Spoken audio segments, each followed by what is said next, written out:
I now call upon the Nobel Peace Prize laureate of 2019 to come forward and give his Nobel lecture. Prime Minister.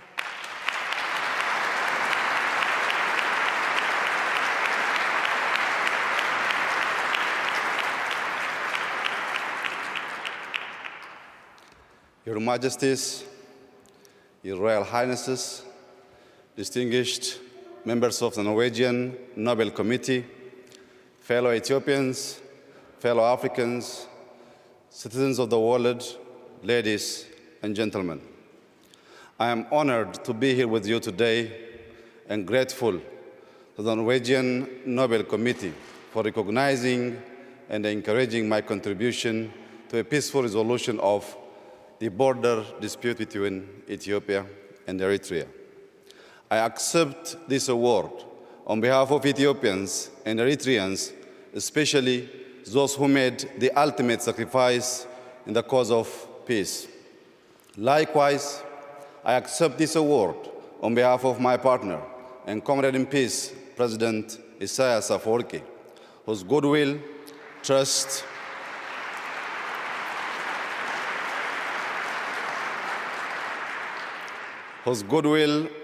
and commitment were vital in ending the two-decade deadlock between our countries. I also accept this award on behalf of Africans and citizens of the world for whom the dream of peace has often turned into a nightmare of war. Today, I stand here in front of you talking about peace because of faith. I crawled my way to peace through the dusty trenches of war years ago. I was a young soldier when war broke out between Ethiopia and Eritrea. I witnessed firsthand the ugliness of war in frontline battles. There are those who have never seen war but glorify and romanticize it. They have not seen the fear. They have not seen the fatigue. They have not seen the destruction or heartbreak, nor have they felt the mournful impotence of war after the carnage. War is the epitome of hell for all involved. I know because I have been there and back. I have seen brothers slaughtering brothers on the battlefield. I have seen older men, women, and children trembling in terror under the deadly shower of bullets and artillery shells. You see, I was not only a combatant in war, I was also a witness to its cruelty and what it can do to people. War makes for bitter men, heartless and savage men. 20 years ago, I was a radio operator attached to an Ethiopian army unit in the border town of Badime. The town was the flashpoint of the war between the two countries. I briefly left the Foxwell in the hopes of getting a good antenna reception. It took only but a few minutes, yet upon my return, I was horrified to discover that my entire unit had been wiped out in an artillery attack. I still remember my young comrade in arms who died on that ill-fated day. I think of their families too. During the war between Ethiopia and Eritrea, estimated 100,000 soldiers and civilians lost their lives. The aftermath of the war also left untold numbers of families broken. It also permanently shattered communities on both sides. Massive destruction of infrastructure further amplified the post-war economic burden. Socially, the war resulted in mass displacements, loss of livelihoods, deportation, and denationalization of citizens. Following the end of active armed conflict in June 2000, Ethiopia and Eritrea remained deadlocked in stalemate of no war, no peace for 2 decades. During this period, families were split over borders, unable to see or talk to each other for years to come. Tens of thousands of troops remained stationed along both sides of the border. They remained on edge, as did the rest of the country and region. All were worried that any small border clash would flare into a full-blown war once again. As it was, the war and the stalemate that followed were threats for regional peace, with fears that a resumption of active combat between Ethiopia and Eritrea would destabilize the entire Horn region. And so, when I became Prime Minister about 18 months ago, I felt in my heart that ending the uncertainty was necessary. I believed peace between Ethiopia and Eritrea was within reach. I was convinced that the imaginary wall separating our two countries for much too long needed to be torn down. And in its place, a bridge of friendship, collaboration, and goodwill has to be built to last for ages. That's how I approached the task of building peace, a peace bridge with my partner, President Isaias Afwerki. We were both ready to allow peace to flourish and shine through. We resolved to turn our swords into plowshares and our spears into pruning hooks for the progress and prosperity of our people. We understood our nations are not enemies, and instead we were victims of the common enemy called poverty. We recognized that while our two nations were stuck on all the grievances, the world was shifting rapidly and leaving us behind. We agreed we must work cooperatively for the prosperity of our people and our region. Excellencies, ladies and gentlemen, today we are reaping our peace dividends. Families separated for over 2 decades are now united. Diplomatic relations are fully restored. Air and telecommunication services have been reestablished, and our focus has now shifted to developing joint infrastructure projects that will be a critical lever in our economic ambition. Our commitment to peace between our two countries is ironclad. One may wonder how it is that a conflict extending over 20 years can come to an amicable resolution. Allow me to share with you a little about the beliefs that guide my actions for peace. I believe that peace is an affair of the heart. Peace is a labor of love. Sustaining peace is hard work, yet we must cherish and nurture it.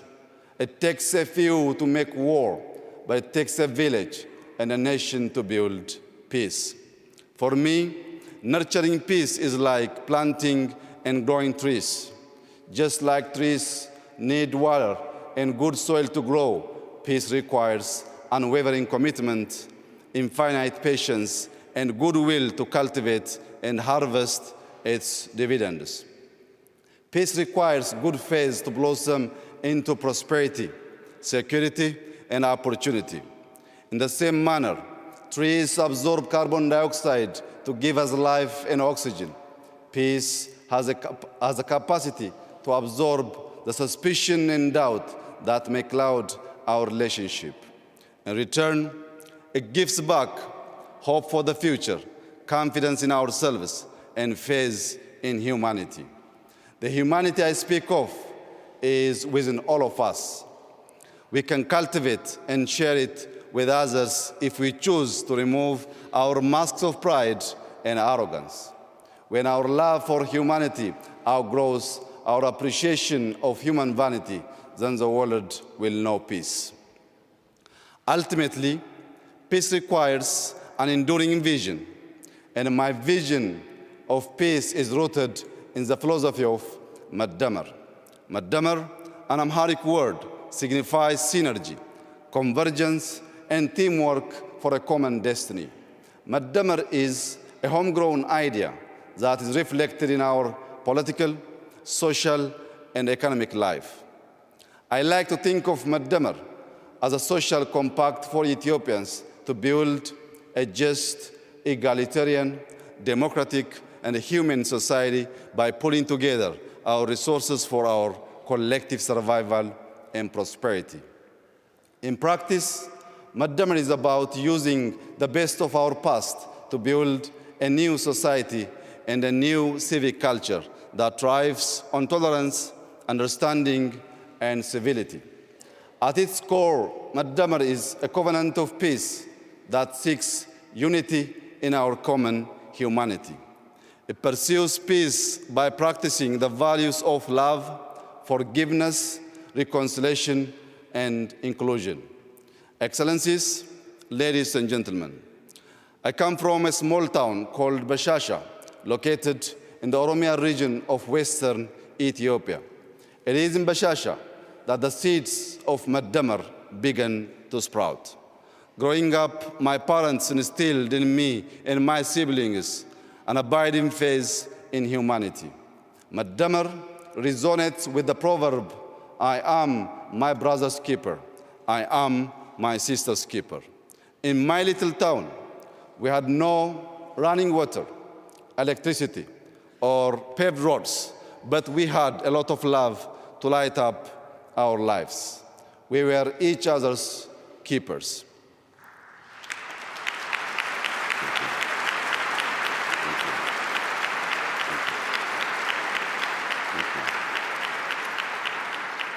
Faith, humility, integrity, patience, gratitude, tenacity, and cooperation, of course, are like a mighty stream. And we travel together on 3 country roads called love, forgiveness, and reconciliation. In the Madamar idea, there is no us and them. There is only us, for we are all bound by a shared destiny of love, forgiveness, and reconciliation. For the people in the land of origins, in the 13 months of sunshine, Madamar has always been second nature. Thank you very much. Thank you. Thank you. Ethiopians maintained peaceful coexistence between the followers of the 2 great religions because we always came together in faith and worship. We, Ethiopians, remained independent for thousands of years because we came together to defend our homeland. The beauty of our Ethiopia is its extraordinary diversity. The inclusiveness of Madamar ensures no one is left behind in our big extended family. It has also been said, no man is an island, just the same no nation is an island. Ethiopia's Madamar-inspired foreign policy pursues peace through multilateral cooperation and good neighborliness. We have an old saying, በሰላም እንድታድር ጎረቤትህ ሰላም ይደር ዮ ኦላን ነገያም ብሎ Thank you. ዮ ኦላን ነገያም ብሎ ነጋም ብለኒ It is a saying. Thank you. It is a saying shared in many African languages, which means for you to have a peaceful night, your neighbor shall have a peaceful night as well. The sense of this proverb guides the strengthening of relations in the region. We now strive to live with our neighbors in peace and harmony. The Horn of Africa today is a region of strategic significance. The global military superpowers are expanding their military presences in the area. Terrorist and extremist groups also seek to establish a foothold. We don't want the Horn to be a battleground for superpowers nor a hideout for the merchants of terror and brokers of despair and misery. We want the Horn of Africa to become a treasury of peace and progress. Indeed, we want the Horn of Africa to become the horn of plenty for the rest of the continent. Excellencies, ladies and gentlemen, as a global community, we must invest in peace. Over the past few months, Ethiopia has made historic investments in peace, the returns of which we will see in years to come. We have released all political prisoners. We have shut down detention facilities where torture and vile human rights abuses took place. Today, Ethiopia is highly regarded for press freedom. It is no more a jailer of journalists. Opposition leaders of all political stripes are free to engage in peaceful political activity. We are creating an Ethiopia that is second to none in its guarantee of freedoms of expression. We have laid, thank you, thank you, thank you, thank you very much, thank you. We have laid the groundwork for genuine multi-party democracy, and we will soon hold a free and a fair election. I truly believe peace is a way of life, war a form of death and destruction. Peacemakers must teach peacebreakers to choose the way of life. To that end, we must help build a world culture of peace. But before there is peace in the world, there must be peace in the heart and mind. Thank you.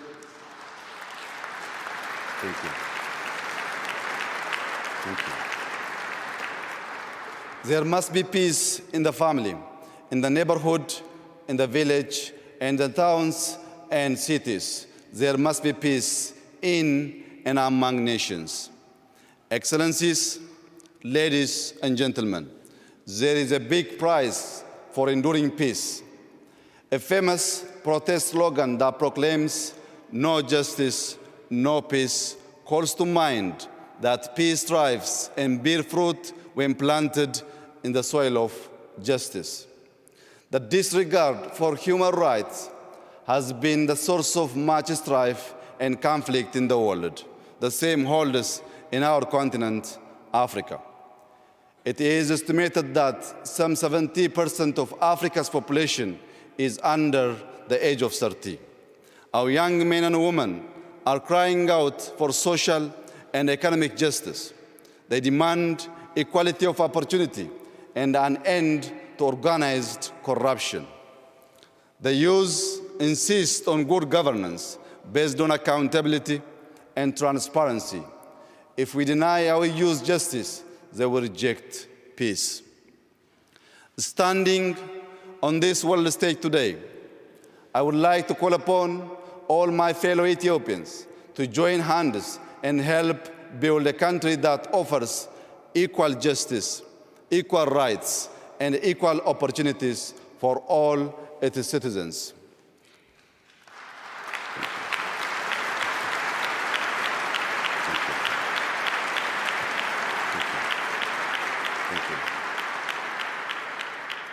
I would like to specially express that we should avoid the paths of extremism and division powered by politics of exclusion. Our accord hangs in the balance of inclusive politics. The evangelists of hate and division are wreaking havoc in our society using social media. They are preaching the gospel of revenge and retribution on the airwaves. Together, we must neutralize the toxin of hatred by creating a civic culture of consensus-based democracy, inclusivity, civility, and tolerance based on Madamar principles. The art of building peace is a synergistic process to change hearts and minds, beliefs and attitudes that never cease. It is like the work of struggling farmers in my beloved Ethiopia. Each season, they prepare the soil, sow seeds, and control pests. They work the fields from dawn to dusk in good and bad weather.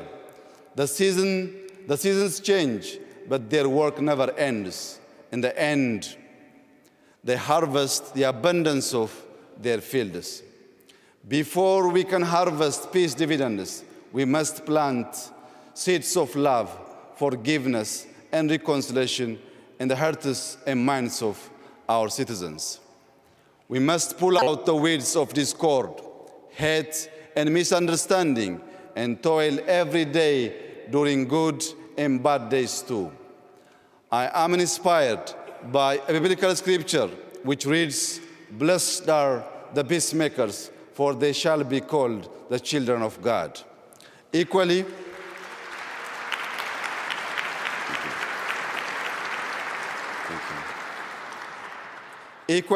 I am also inspired by Holy Quran verses which reads, "Humanity is but a single brotherhood, so make peace with your brethren." Thank you very much. Thank you. I am committed to toil for peace every single day, and in all seasons, I am my brother's keeper. I am my sister's keeper too. I have promises to keep before I sleep. I have miles to go on the road of peace. As I conclude, I call upon the international community to join me and my fellow Ethiopians in our Muddamar-inspired efforts of building enduring peace and prosperity in the Horn of Africa. Salam ለሁላችን ነገኝ ሁንደ ኬኛ ፈተው. Peace shall be upon all of us. Thank you very much.